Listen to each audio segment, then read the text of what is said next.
La economía tradicional murió y surgió la economía global.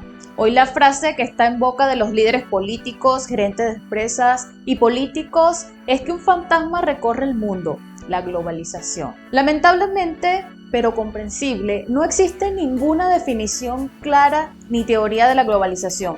Entonces, ¿se trata de una palabra tendencia o solo una palabra que está de moda? En una de las primeras aproximaciones al tema podemos diferenciar dos vertientes de interpretación de este fenómeno. Una versión pesimista y una optimista. Yo soy Kimberly Moreno y te invito a que te suscribas al canal donde la información es poder. Esto es El Dinero Mueve el Mundo y te hablaré de forma objetiva sobre el fenómeno de la globalización y los cambios que nos pueden afectar a futuro. Para los pesimistas, la globalización radica en el predominio del capital, el imperialismo, el poder hegemónico de la minoría sobre la mayoría, que provocaría la marginalización definitiva de las masas y de los países del tercer mundo. Asimismo, la pérdida del poder de los ciudadanos, la dictadura del capital, la desestabilización y el retroceso de la democracia. Consideran que la crisis que desencadenó en el 2007 en los países desarrollados ha puesto en marcha una ola de políticas que buscan cargarle a los trabajadores de otros países la factura de la etapa de consumismo alegre y despreocupado de la que no han sido beneficiarios. Este proceso de globalización tiene, por supuesto, ganadores y perdedores.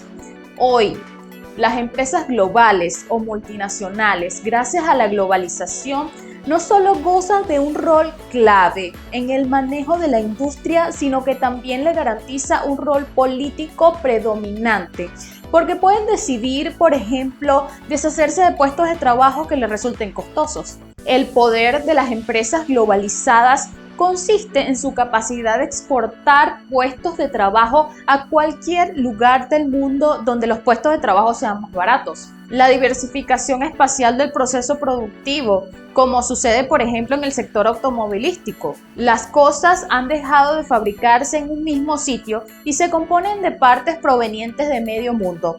Así, vehículos, computadoras, laboratorios farmacoquímicos, complejos y hasta edificios localizados en Estados Unidos contienen proporciones importantes de elementos importados de distintas partes del mundo. El hecho de que las empresas globales puedan elegir dónde tener sede, diseñar, producir, comercializar y pagar impuestos, dicho de una forma más simplificada, pueden residir donde les sea más bonito y pagar impuestos donde les sea más barato. Lo más importante es que todas las decisiones se toman sin participación de la alta política, es decir, sin discusión parlamentaria o decisión gubernamental, ni siquiera con un debate público. En este mundo globalizado, las viejas reglas del juego político han perdido vigencia, amigos. Las empresas aumentan cada vez más la función política, de modo que entre los perdedores no solo se encuentran los sindicatos, sino también los partidos políticos y el Estado benefactor. Según analistas, se calcula que 1.200 millones de personas en el tercer mundo pronto estarían en condiciones de ejecutar alrededor del 85% de los trabajos que hasta ahora se ha realizado en los países ricos. Se está configurando así una nueva estratificación del poder económico mundial. Además, se está abriendo una brecha entre los líderes de las empresas globales que piensan y actúan globalmente y los líderes políticos que están obligados a mirar por el bien y el bienestar nacional y a legitimarse localmente. Si bien el comercio internacional ha existido desde hace siglos, es con la globalización cuando se produce la movilidad de los factores productivos y es cuando la globalización se manifiesta como un proceso que nos lleva a un nuevo orden mundial. Es de general aceptación que un producto ya no es originario de un solo país, pues desde la formulación del proyecto de producción hasta la ejecución pueden intervenir un gran número de países, lográndose la internacionalización o mundialización del producto. Pero ¿hasta qué punto la globalización permitirá la actuación de la libre competencia, siendo la fábrica mundial la que favorece la posición del dominio de las empresas transnacionales. China es conocida actualmente como la fábrica del mundo y se ha convertido en la primera fuente de mano de obra barata, lo cual ha determinado la mundialización del Made in China. Esto ha traído muchos beneficios para el país asiático, pero a la vez muchos de sus habitantes son mal pagados. Los sectores sociales perdedores con este proceso, es decir, los trabajadores de los países ricos y los pobres en todas partes, han ido entendiendo de que se trata de un fenómeno que afecta negativamente sus condiciones de vida y quizás sin comprender por qué está pasando este fenómeno de la globalización. Parte de las causas es que como los mercados nacionales son insuficientes para las grandes empresas,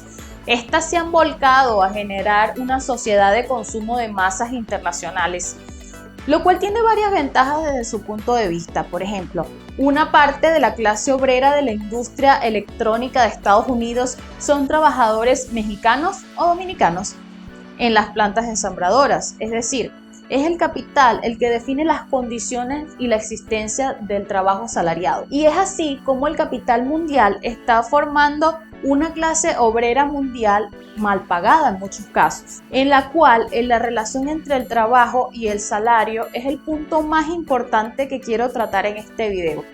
Porque mientras un programador o un científico de datos en Estados Unidos gana $70,000 al año, las empresas quieren pagarle a un profesional freelancer que vive en Sudamérica o en India $500 al mes o $6,000 al año, menos del 10% de lo que le costaría el trabajo en Estados Unidos. Esto ratifica que la globalización puede ir de la mano, por tanto, con el aumento de la desigualdad, una diversificación de sus formas y una globalización de la exclusión social. Hay un método relativamente sencillo para identificar a los incluidos y a los excluidos de la globalización. Podemos identificar a los pobres y a los que no lo son, porque estos últimos son los que están sujetos a crédito y tienen acceso a los bancos. De hecho, en casi todos los países de América del Sur, a pesar de la inclusión financiera, tan solo entre el 5% y el 25% de la población tiene acceso al crédito, lo cual se traduce a una tasa de exclusión que fluctúa